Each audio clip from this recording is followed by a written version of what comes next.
بسم اللہ الرحمن الرحیم۔ السلام علیکم دوستو، کیسے ہیں آپ؟ ٹھیک ہیں؟ چائنا آف میڈیسن کے بارے میں بات کروں گا۔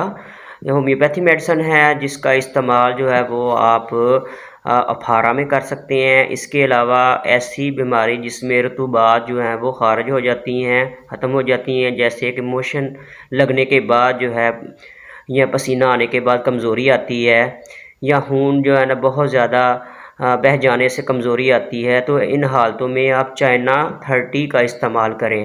اس کے علاوہ جو ہے اس کا استعمال جو ہے معدے کی علامات میں آپ کر سکتے ہیں کہ جب ایک انسان کھانا کھاتا ہے تو وہ ہضم نہیں ہوتا، افارہ بن جاتا ہے، اوپر ہی اٹکا رہتا ہے، متلی آتی ہے اور کھانا جو ہے نا وہ الٹی کی صورت اختیار کر جاتا ہے اور واپس جو ہے نا وہ ریفلیکٹ ہوتا ہے۔